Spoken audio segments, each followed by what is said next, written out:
have just been reading the lawsuit that Mary J. Blige and her former bestie, Misa Hylton, who is the original baby mother of Puff. She is the mother of his oldest child, Justin. Oldest biological child, let me say that. And she was known in the 90s for being a stylist. I mean, being that girl. Misa, if you don't know, has styled everyone. And we're talking about Jodeci, Lil' Kim, Mary J. Blige. She really put that hip-hop, designer, hood, ghetto fabulous fashion in the mainstream, in the public eye. And I have always admired her work.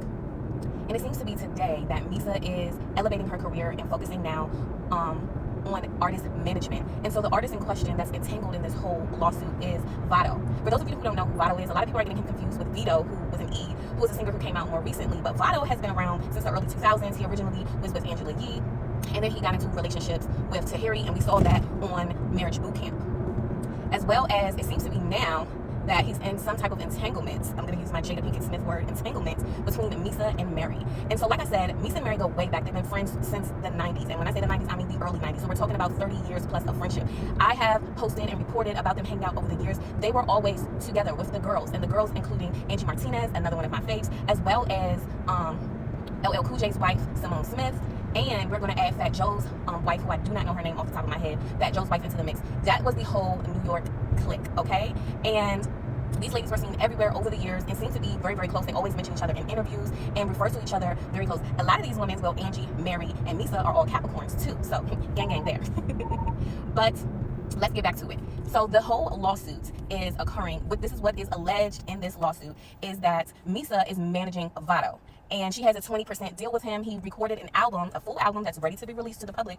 And on that, it features a song that he did with Mary. If I am wrong, let me know.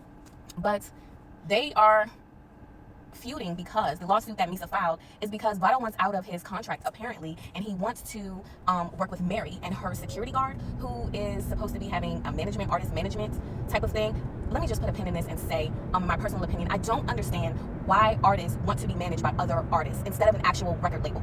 Okay, signing a contract with a record label has longer legitimacy than signing a contract with a fellow artist, because that artist is focused on themselves and they're not going to have the full-time opportunity and resources to dedicate to elevating your career. And this is something that we have seen time and time again. It's like the oldest trick in the book. But anyways, once someone is in a contract, what Misa is allegedly accusing Mary of is saying that she's poaching her artist. She is inviting Vado out on yacht rides and different business meetings and having business-related conversations in more social settings so that she can potentially poach her artist so that he can work for Mary's security guard, who has a management company. Okay, she's also saying in this lawsuit that Mary and the security guard are supposed to be in a relationship.